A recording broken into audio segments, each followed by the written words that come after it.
Johnny Dollar. New York Police Department calling. Mr. Dollar, will you accept the charges? Yeah, put them on. Just a moment, please. Ready with your call to Hartford, Connecticut. Go ahead. Hello, Dollar? That's right. This is Sergeant Papish, robbery. I have a notation here. You're the one to contact in the case that came up. Allied Adjustment Bureau? Well, I've done a lot of work for him. What's it about, Sergeant? Well, we've recovered a mink coat you were looking for about 6 months ago. Oh? Yeah, stolen from a party named Jacoby in Rochester. The Jacobys are in Europe right now, but the furrier's already identified it as the one he sold to them. Jacoby? Rochester? Yeah. Oh, yeah. Yeah, I remember. It was insured for $5,000. There's some other things taken in the same haul. A watch, rings, bracelets. That's the job. So far, we just have the coat and the girl who was wearing it. What does she say? Nothing. So far, she's got a couple of bullet holes in her. Maybe I better get down there, Sergeant.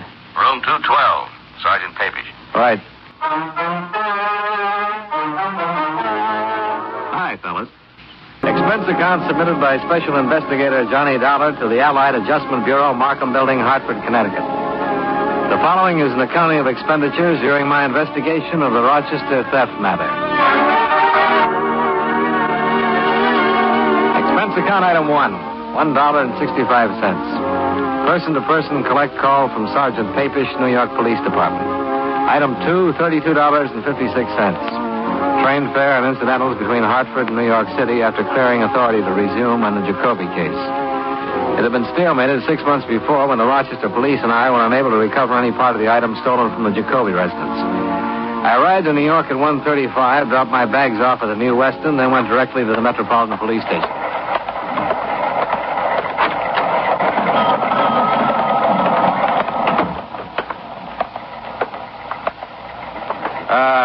Hello, I wonder if you could help me. I'm looking for Sergeant Papish. I'm Papish. Oh, Johnny Dollar, Sergeant. Oh. Thanks for coming down, Dollar. Have a chair. Oh, thanks. Your mink coat's in the crime lab. They're looking it over. Uh-huh. We still haven't found out much about the girl who was wearing it. What's her name? Just Jane Doe for now. We didn't have her print on file here, but we're waiting to hear from Washington now. She's been unconscious ever since we picked her up. Pretty bad shape. Oh, what exactly happened? I came in as a complaint about 3 this morning. A woman over on 57th Street telephoned about a disturbance. Prowl car went over to the address and found this girl lying in the entrance to the apartment house wearing the mink coat. She'd been shot twice. Uh-huh. No one in the apartment house seemed to know her or had ever seen her before. We asked about the neighborhood. No dice.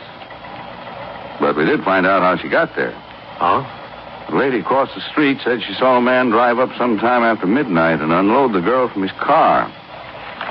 She was able to give us a fair description of the car and the man.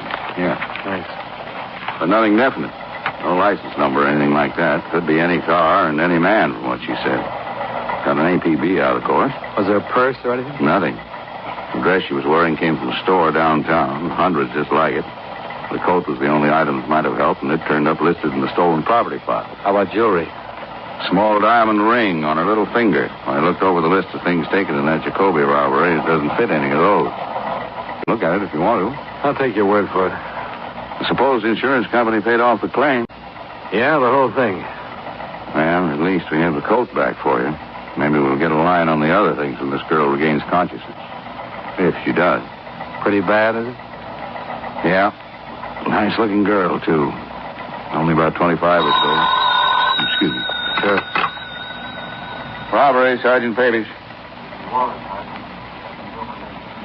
Oh, let me get it down here. 213 West. Right. Okay, see you there. Bye. Just got an answer from Washington. They able to identify the girl? Yeah, address and all. She had a postal savings once. Name's Eileen Madden. You mind if I go with you? Come on. Maybe you'll get back all of your loot.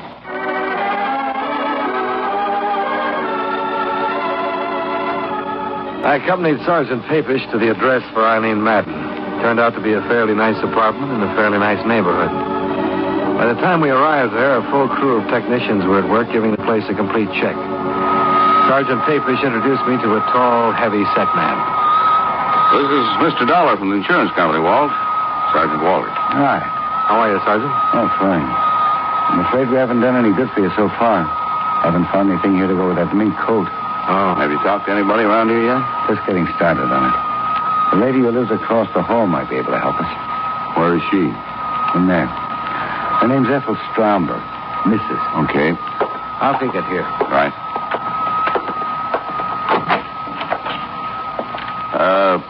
Are you Mrs. Stromberg? Yes, I am. I'm Sergeant Papish. This is Mr. Dollar. How do you do? How do you do? How's poor Eileen? Not very good, Mrs. Stromberg. She's still unconscious. Oh, dear, that's terrible. Just a terrible thing. Where is she? I'd like to go to see her if it's possible. She's at the police emergency hospital right now, Mrs. Stromberg. I'll have them phone you when she can see people. Well, thank you. What an awful thing. How did that happen? What's that all about? Maybe you can tell us something about her, Mrs. Stromberg. Where she worked, how she lived, what people she knew. Oh, dear. How long have you known her? Well, I moved in here about 5 months ago. I met her the very first day. Mm-hmm. Nice girl? Oh, yes, very nice girl. Quiet, she minded her own business. You know where we can contact her family? No, I can't help you there, Sergeant. I know they live somewhere in California, but that's about all. She talks about them now and then. How about her friends here in town? What about them? Did she talk about any of her friends to you? What do you mean? Well, she's a pretty girl. Young. Boyfriends, maybe. Yes, she did talk about them now and then. You suppose one of them had something to do? Mrs. Stromberg, Eileen Madden was dumped from a convertible last night after she'd been shot. A witness described the car as possibly blue or black in color, white top, white sidewalls. She said it was a late model Cadillac or Buick. Do you know if any of Miss Madden's friends drove a car that comes near that description at all? Why, yes. Yes, I saw him pick her up tonight. I was just coming home. Saw who pick her up, Mrs. Stromberg? A man she called Bill. Bill who? I really don't know his last name. She didn't introduce me to him. But she talks about him.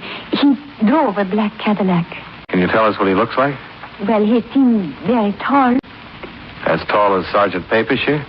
So about your height, very nice looking. He seemed quite big. Husky, sort of. Very nicely dressed, too. What color was his hair? I don't know. He always wore a hat. I think it was dark, though. His eyes? I don't know. About how old would you say? Oh, I'm no good at this, but I say between 30 and 35. Seems to fit what we have from the witness. Yeah. This Bill, would you say he had money? Oh, yes, I would say so. He drove that nice big convertible. He always dressed so nice. And he gave Eileen pretty nice things. Do you know if he ever gave her any jewelry? I don't know. I don't think so. Eileen usually run across the hall and show me when he sent her something nice. I don't remember her ever showing me any jewelry. I just talked to the hospital. How is she? Just coming around. I think you better go over there and talk to her if you're gonna. Is she bad? I think she's dying, Mrs. Stromberg.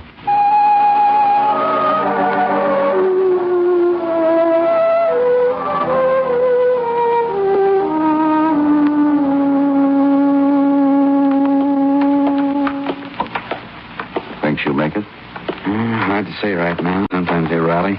She must have been in their doorway a half hour or better before we got to her. Mm-hmm. She said anything, Doctor? No. You might have to wait a little while for her to come around. I see. I'll tell you both. Ask what you have to know quick. 2 minutes is about all I can give you with it. Sure, Doctor. Oh, better put your cigarettes in that. Oh, yeah. Yeah. All right, miss. Okay, boy.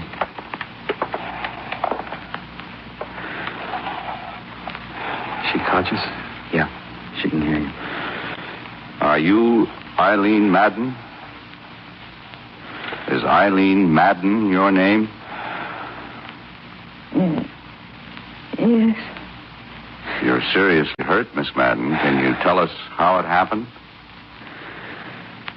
Miss Madden? No. Bill shot you? Yes. What's Bill's name? Where can we find him?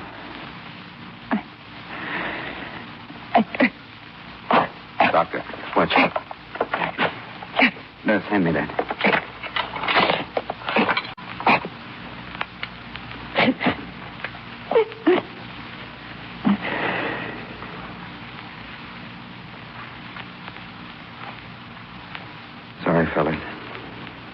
nothing I could do.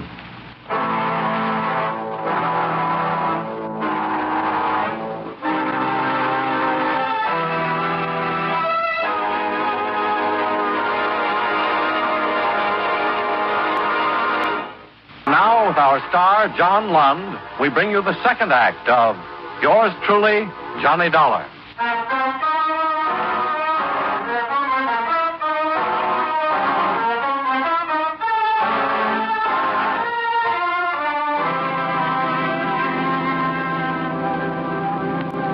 Eileen Madden died at 3:35 in the afternoon without giving us the full name of the man who'd shot her the night before. I stayed with Sergeant Papish and Sergeant Walters as they continued their investigation of her death and the appearance of the mink coat covered in policy number 27M55567, issued to Roland J. Jacoby, Rochester, New York.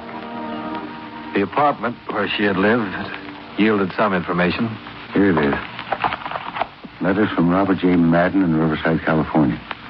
Looks like her father. Okay, we'd better notify him. This might be the best lead. What's that? This picture. Found in one of her closets. Let's see. Darling. Oh, thanks.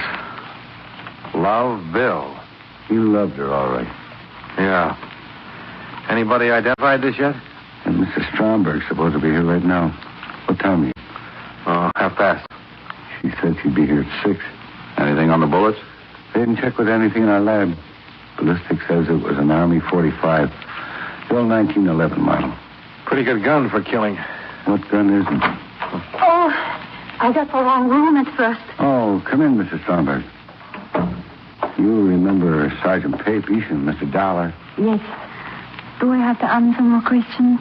Not many more. Oh, I'm just all worn out. I can't get over this terrible thing happening to Eileen. Did you get in touch with her family? Business office is doing it right now. Oh, dear, what a terrible, terrible thing. Mrs. Stromberg, you ever seen this man before? Oh, yes, that's Bill. The man Eileen's been going with? Yes, The man who drives the black Cadillac convertible? yes, that's him. But did he do this terrible thing? It looks that way, Mrs. Stromberg. Oh, dear, dear. Sergeant Papish.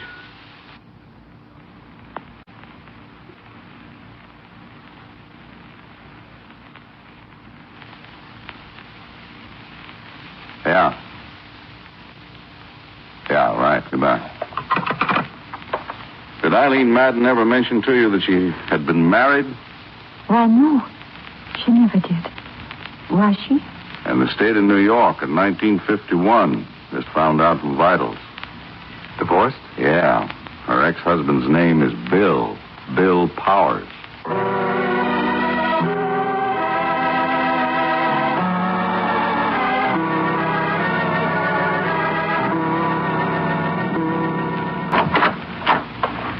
Sergeant Papish, this is Mr. Dollar. How do you do?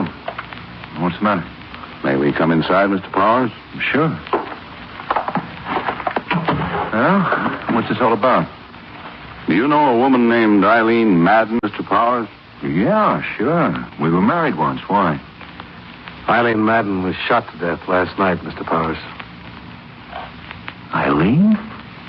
Yes. Are you sure? We checked her prints.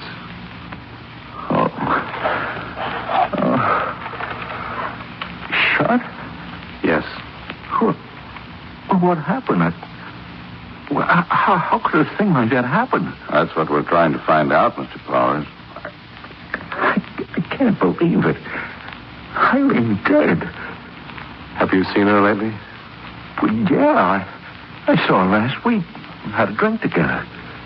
Are you sure it's Eileen? We'd make sure before we came around with news like this. Mr. Dollar represents an insurance company, Mr. Powers. Miss Madden was wearing a stolen coat when we found her. Stolen coat? Yes, a stolen mink coat. Was she ever in trouble anywhere? I don't care what she was wearing. I didn't never steal anything. She was a fine girl, a wonderful girl. I was a fool to ever let our marriage go on the rocks. Can you come with us, Mr. Powers? Where? We need a positive identification. Sure. Sure, Sergeant. I'll be right with you. Want to smoke? Thanks. Well, he isn't the bird in the picture. No. Did you see the car in the driveway? Yeah. 51 Caddy, black convertible.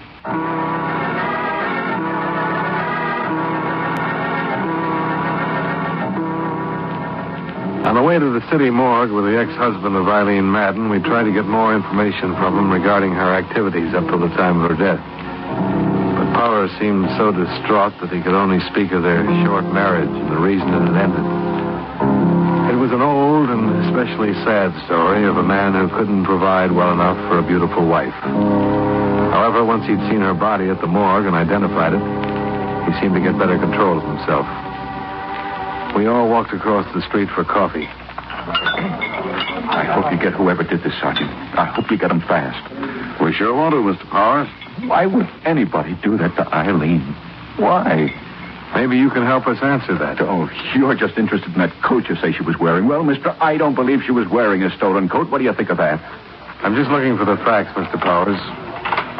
I'd like to prove what you just said as badly as you'd like to have it proved.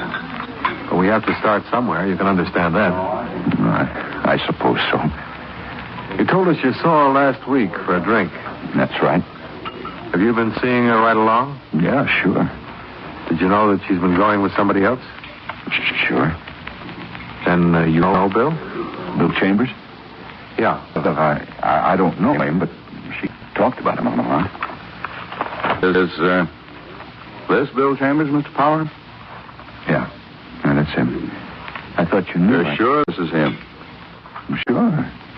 This picture was in her place. I went there one day and saw it and asked her who he was. He told me all about him. What did she tell you about him? Why, she said she was going with him. She told me that he wanted to marry her. Said he had lots of money. Did she tell you where he works? No. Or what kind of work he does? No. Do you know where we can get in touch with him? No, I don't know that either. Say, do you think he might have done this to her? We'd like to talk to him. I know she's been going with him for a few months, what she told me. And you've been seeing her the same time she was seeing Chambers?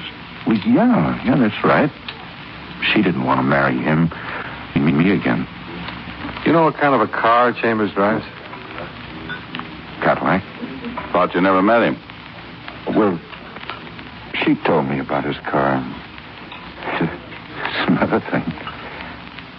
I went out and bought one myself. I thought it might do me some good with it. Mm-hmm. Were you at home last night? Yeah. Can you prove it? Yeah. I was home. She was out getting killed.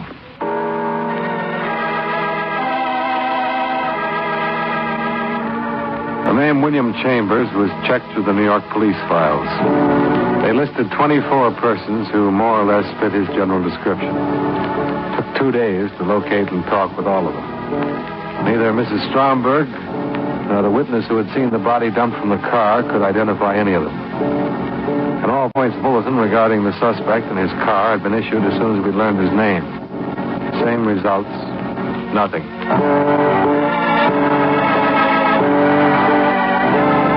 On the third day, the pawn shop detail turned up 2 more items that had been taken in the Jacoby robbery.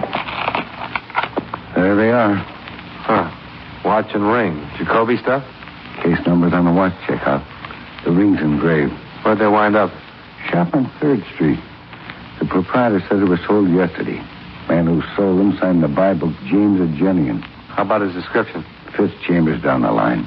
Well, at least he was still in town yesterday. Yeah, but the stuff's been on the hot sheet for a long time. If he's had any experience at all, he knew he was taking a chance trying to unload it. Probably trying to raise cash to get out of town. That's what I was thinking. Gave an address on Polk Street, a vacant lot. If he keeps on trying to unload it, I'll have all the loot back. If he keeps on trying, we'll keep on trying. Well, I found his car. Where? Used car lot in the Bronx. He sold it at 10 o'clock this morning.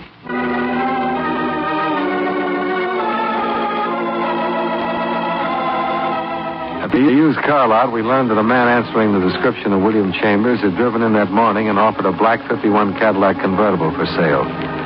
The used car lot manager had finally settled on a price and made out a check. He reported that the man had seemed extremely nervous and anxious to make a quick deal. The car was impounded and examined. A full set of fingerprints on the steering wheel and dashboard gave us a positive identification of William Chambers. William Carlson, alias William Carls, William Charles, Walter Cameron, male, Caucasian, age 33, 178, 6'1". Let's see, 14 arrests, 2 convictions, both car theft. Quite a lad. Aren't they all? Doesn't look like a killer, though, does he? I don't know. What's a killer supposed to look like?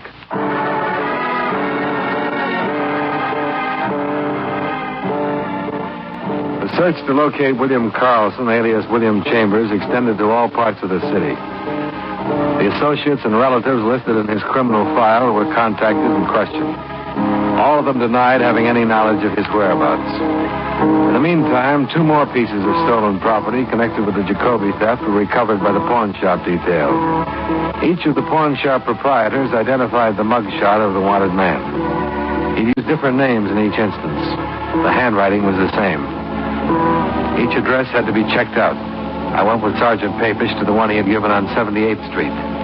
It was not a vacant lot. Hello? Hello. We're looking for William Courtney. You found him? Huh? Cops? Yeah. Come on in. Hold still. I'm clean. Checked me through the Bible yesterday? Yeah. Your name's Carlson, isn't it? William Carlson? Yep. We've been looking a long time for you. I know. Yesterday, I decided I'd let you find me. I gave my right address. You want to get your hat? Sure. Look, I didn't mean to kill Eileen. I didn't mean to at all. I want you to know that. Let's talk about it downtown. No, we won't. I'm not talking to anybody downtown. I'm talking to you two right now, and that's it. You better listen. Okay. I've been doing pretty good with these house jobs. Real good.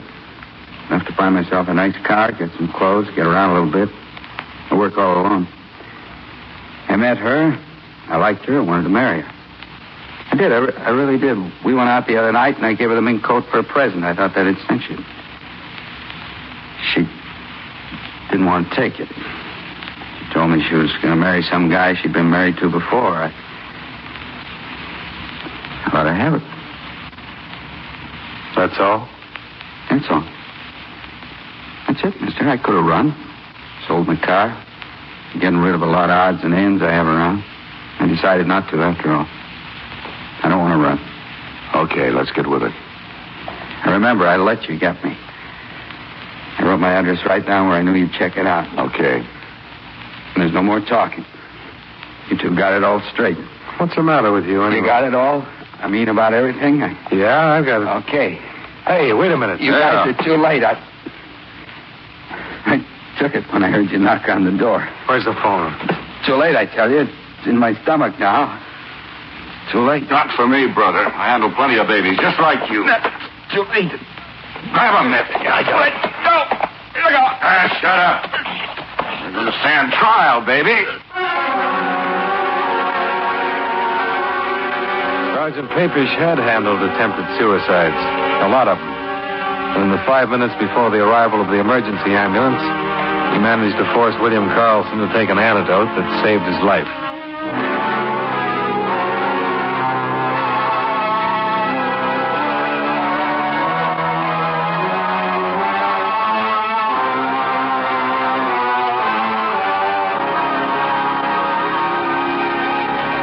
The remainder of the Jacoby theft items were found in and around the apartment of the suspect, along with other stolen property listed with the New York police.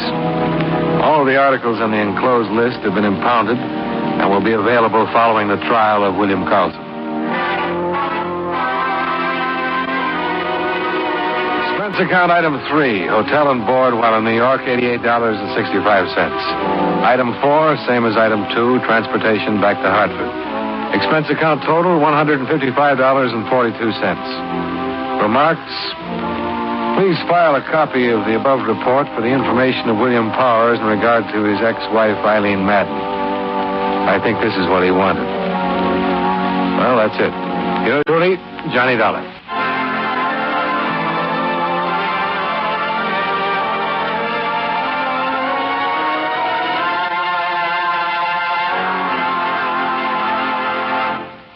Yours truly, Johnny Dollar, stars John Lund in the title role and was written by E. Jack Newman with music by Eddie Dunstetter. Featured in tonight's cast were Virginia Gregg, John McIntyre, Jim Nusser, Jeanette Nolan, Victor Perrin, and Bill Johnstone.